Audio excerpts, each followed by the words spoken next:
Hi everyone, today I'm going to read my favorite book, Harold and the Purple Crayon. One evening, after thinking it over for some time, Harold decided to go for a walk in the moonlight.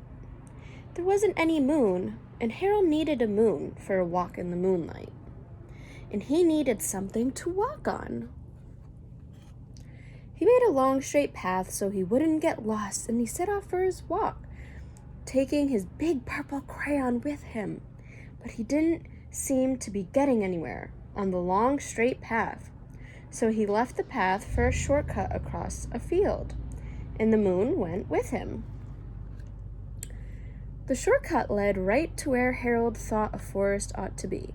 He didn't want to get lost in the woods, so he made a very small forest with just one tree in it.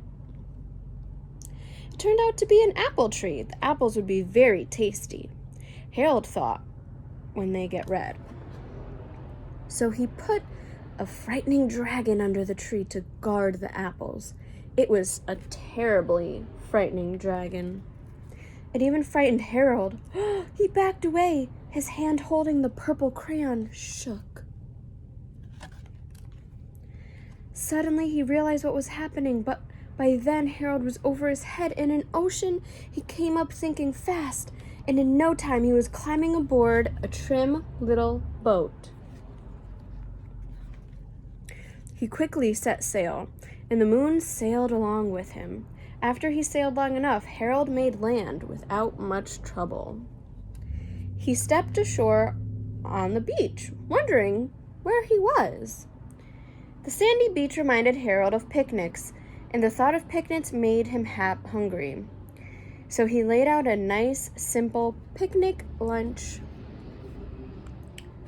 So Harold left a very hungry moose and a deserving porcupine to finish it up. And off he went, looking for a hill to climb to see where he was.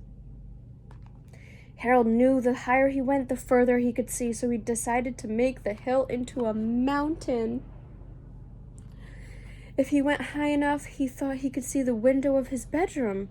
He was tired, and he felt he ought to be getting to bed. He hoped he could see his bedroom window from the top of the mountain. But as he looked down over the other side, he slipped, and there wasn't any other side of the mountain. He was falling into thin air. But luckily, he kept his wits and his purple crayon. He made a balloon, and he grabbed onto it, and he made a basket under the balloon, big enough to stand in. He had a fine view from the balloon, but he couldn't see his window. He couldn't even see a house. So he made a house with windows, and he landed the balloon on the grass in the front yard. None of the windows was his window. He tried to think where his window ought to be. He made some more windows. He made a big building full of windows. He made lots of buildings full of windows. He made a whole city full of windows, but none of the windows was his window. He couldn't think where it might be.